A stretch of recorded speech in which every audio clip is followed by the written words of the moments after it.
Pistons. Let's talk. Let's continue on with the last video. With the last video we were speaking about a sore. Why is his name all of a sudden want to be a deal? Asar Thompson, and we was talking about like how he's the perfect. He's I want to say he's the perfect player. He does everything well. He doesn't. You know how you have a talent that can do several different things. You know, and they say, oh, he can rebound, or he can shoot free throws, or he can shoot a three, or he can do this.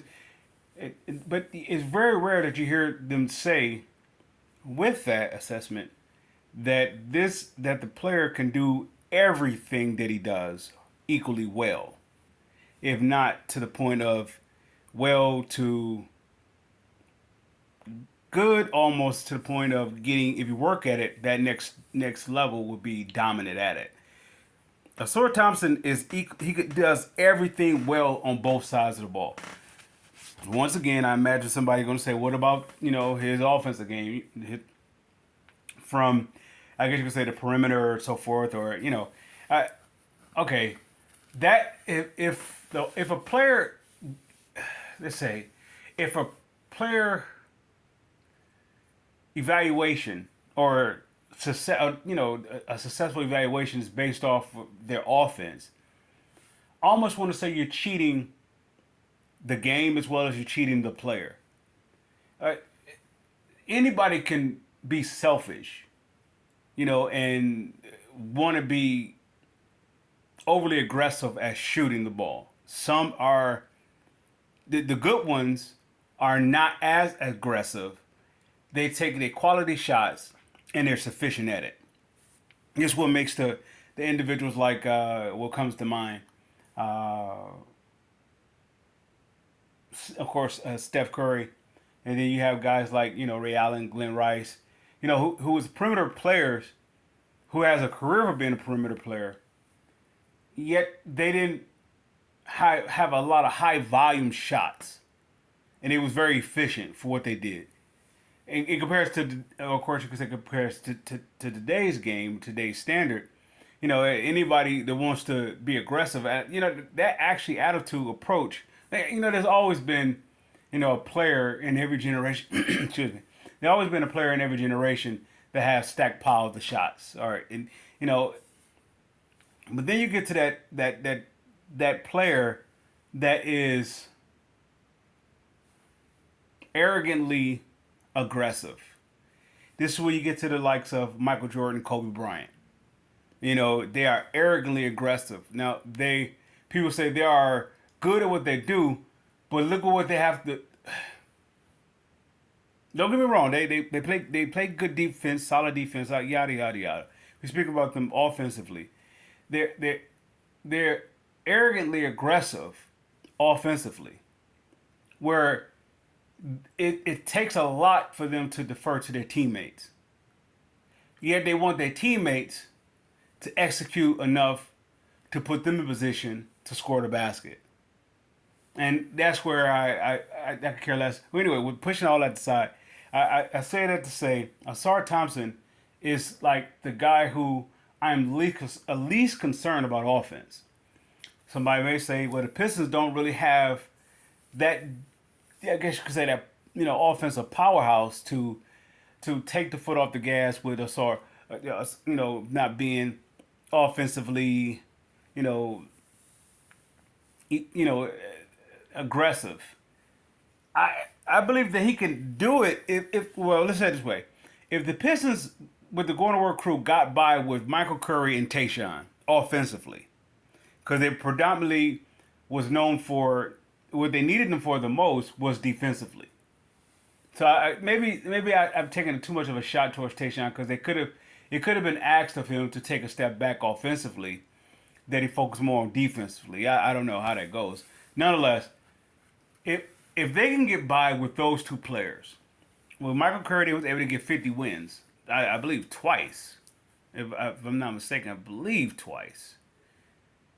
No, yeah, twice. I believe they did it twice.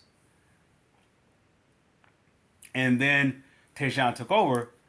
You know, but the point what I'm saying is they wasn't known for the offense.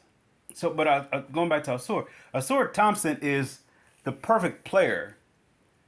He is the perfect player, and what I say by that, what I mean by that, can you get someone who is, I don't know,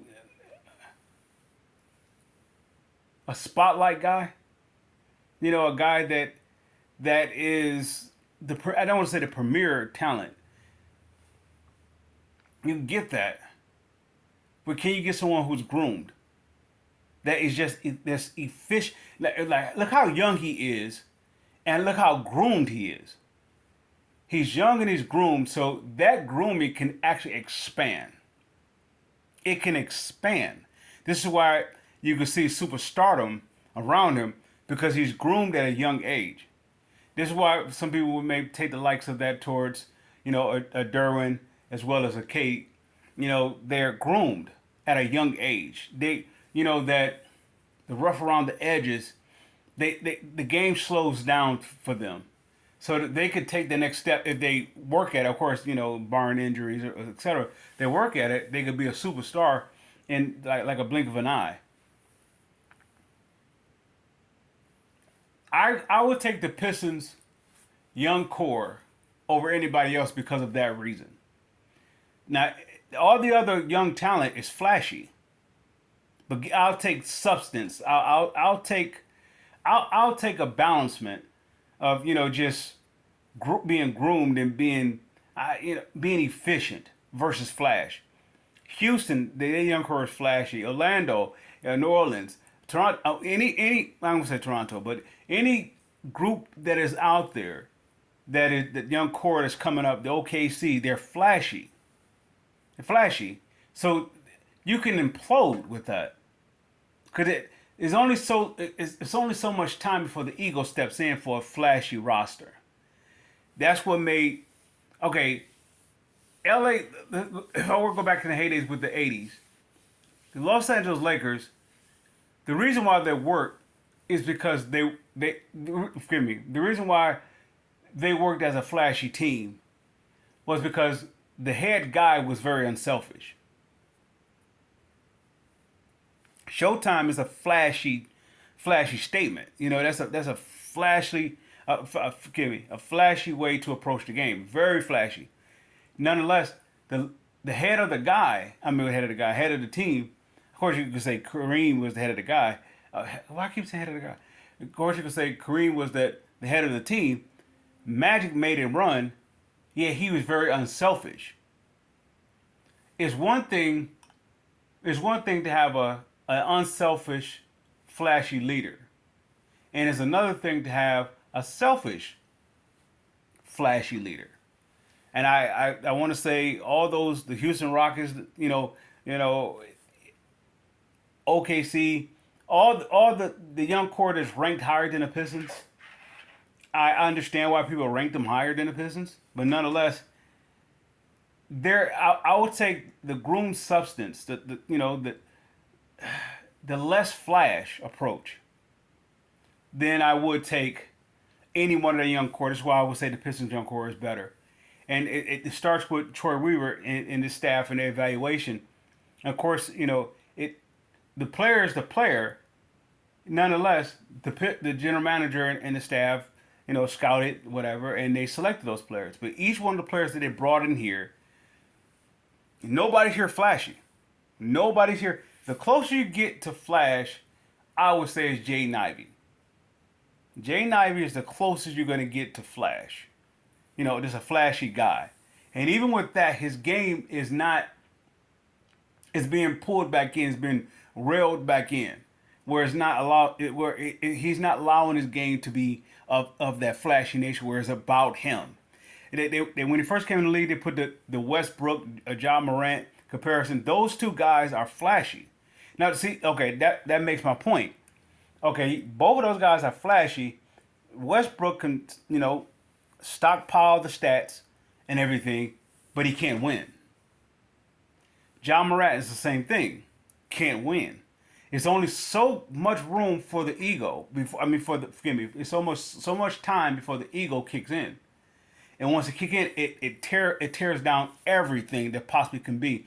Well, the OKC when it was going, they actually Kevin Durant and James Harden and Westbrook and etc. That crew. What stopped them was ego. It's it's only so little time before the ego kicks in. What made the Pistons so successful? Okay, you have Boston. You gonna have, let's say, I don't want to say rivals, but I'm gonna say this. I'm gonna use the Bad Boys as the example, as this template. Is it safe to say they have several rivals through they climb up to the top?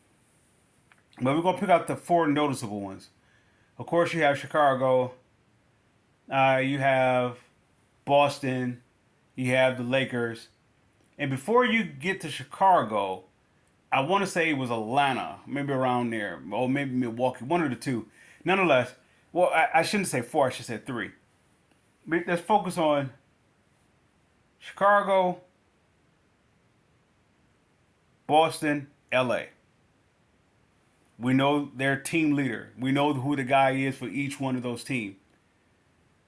Each one of those guys, look at them. Look how they. Okay, you have Michael Jordan, you have Larry Bird, you have Magic Johnson. Magic Johnson's flashy. Larry Bird is substance. Michael Jordan is flashy, yet he shows substance.